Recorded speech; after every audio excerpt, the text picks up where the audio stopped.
Well, let's dive into the second of those three steps then, which is credibility. So nice. once both your audience and these machines have understood who you are, and really, really, I want to push home the point, confidence in understanding is super important, because understanding is relatively easy. Repetition, you're going to get a child to understand. Google is a child, is something we say a lot.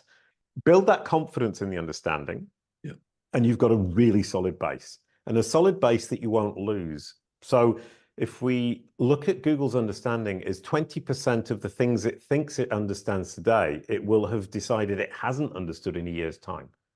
Interesting. So it drops 20% of the facts that it finds every year. So that understanding is actually not stable unless there's confidence built on top of it. Once it's understood who you are and it's confident, it can start to try to judge, are you a credible solution?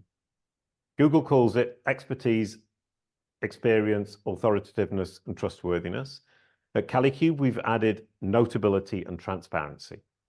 So we call it neat credibility. Google call it EAT. And the point here is Google wants to judge your credibility, your trustworthiness as a solution for its users, because it is looking for the most recommendable solution. So it's understood who you are. Now it wants to know, can I recommend you over and above the competition? So you need to communicate that credibility to the machine.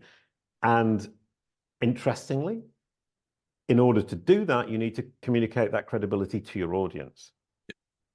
So everywhere that you are standing, where your audience is looking, which is the point of business and point of marketing, stand where your audience is looking, make sure you're communicating, I am the most credible solution of all these people, all these companies that you're seeing standing where you're looking.